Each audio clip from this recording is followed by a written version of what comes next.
Hi friends, तो आप पता लगा सकते हैं क्या कि कोई वैकेंसी अगर निकल रही है तो वह फेक है या रियल है? कैसे पता कर सकते हैं? सबसे पहले तो मान लीजिए कोई वैकेंसी है और उसमें रेंज दे दिया गया कि 30,000 से लेकर 1.5 लाख तक, मतलब अनयूजुअल जो रेंज होते हैं, इस टाइप की भी वैकेंसी जो होती है वो फेक होती है।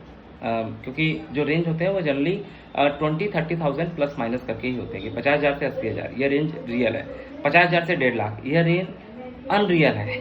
ठीक है। उसी तरीके से अगर कोई बोलता हो कि नहीं वैकेंसी जो है वह वर्क फ्रॉम होम की है जिसमें हम 4,000 रुपये पर आवर देंगे, 2,000 रुपये पर आवर देंगे। भाई वर्क फ्रॉम होम में 100, 200, 300, 400 से ज़्यादा पर आवर नहीं मिल रहा है कहीं पर भी। तो अगर इस टाइप की वैकेंसी है तो वैकेंसी फेक होती है, डेटा कलेक्शन के लिए होती है। इसके अलावा अगर कोई बोलते कि नहीं मैं फ्रेशर के लिए 60-70 हज़ार रुपये दे रहा हूँ, भाई इस समय IIT JEE नीट का मार्केट जो है वह 30-35 हज़ार रुपये ही फ्रेशर को प्रीफर करती है, मैक्सिमम 40, बहुत ज़्यादा उड़ेगा तब 50। तो 60,000 तो फ्रेशर को कोई देता ही नहीं है। अगर इस टाइप की भी कोई वैकेंसी है तो यह सपोज वह फेक है। कोई अगर वैकेंसी निकल के जिसमें लिखा है जीरो कंसल्टेंसी फीस, अब जीरो कंसल्टेंसी फीस में दो तरीके से चीज़ें चल रही है इस समय मार्केट में। एक तो जो नए कंसल्टेंट हैं जिनको डेटा कलेक्शन करना है वो क्या करते हैं कि वो अपने आप को टीचर के सामने हीरो दिखाने के लिए कि मैं जीरो कंसल्टेंसी में आ रहा हूँ और मैं सारे कंसल्टेंसी को खत्म कर दूंगा, तहस नहस कर दूंगा, यह कर दूंगा, वह कर दूंगा। ये चीज़ पीके कंसल्टेंसी ने कभी नहीं की। हमने पहले दिन से चार्ज किया है क्योंकि हमारे पास पहले दिन से डेटा था।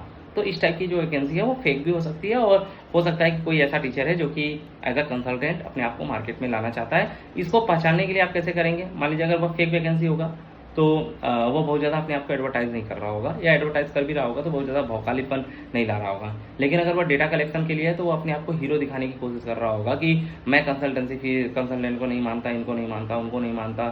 इस टाइप की जो अगर स्टेटमेंट यूज़ हो रही होंगी और गाली गलौज टाइप का चीज़ हो रहा होगा, इसका मतलब कि वहाँ पे भाई डेटा कलेक्शन का काम सिर्फ किया जा रहा है। इसके अलावा अनयूजुअल वैकेंसीज, जैसे अगर कोई बोलते बनारस में मैं 60 लाख की वैकेंसी दे रहा हूँ, अनयूजुअल है, ठीक है, क्योंकि 60 लाख की वैकेंसी विजयवाड़ा में निकल सकती है, बनारस में एवरेज इम्पॉसिबल है। हो सकता है कि एक रेयर किसी को मिल रहा हो। इसके अलावा अगर कोई वैकेंसी 20 दिन से ज़्यादा रनिंग कर रही है सेम वैकेंसी, अब इसमें कंसल्टेंट को कंसीडर मत कर लेना।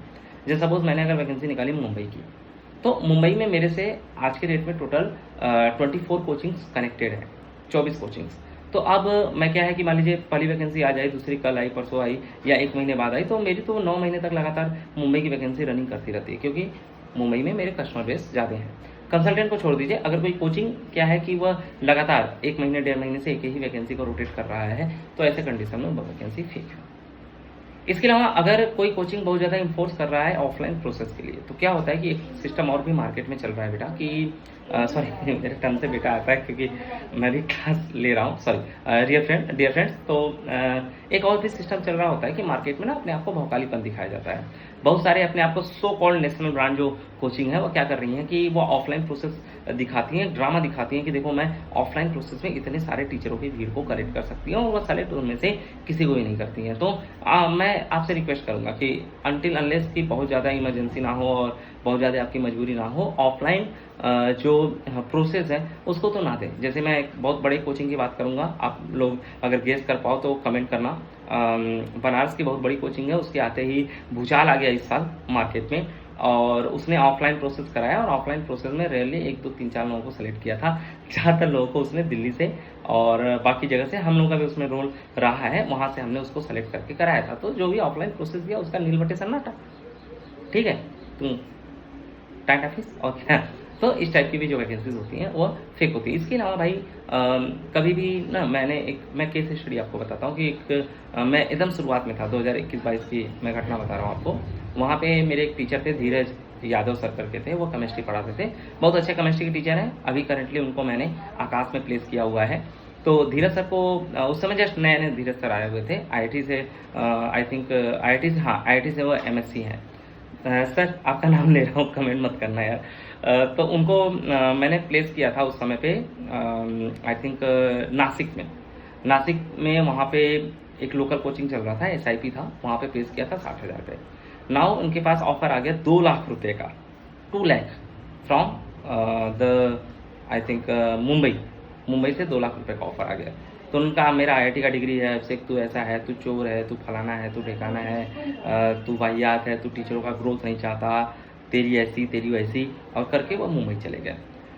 देन आफ्टर उनकी सैलरी आई, 1 तारीख को आई सैलरी। वो जून में गए थे, जुलाई में उन्होंने मुझे कॉल किया कि यार सैलरी तो आई है भाई, लेकिन 20,000 आई है। मैंने कहा क्यों सर? बोले यार 2 लाख रुपये सालाना लिखा था, 2 LPA लिखा था, मुझे लगा 2 लाख पर मंथ लिखा था।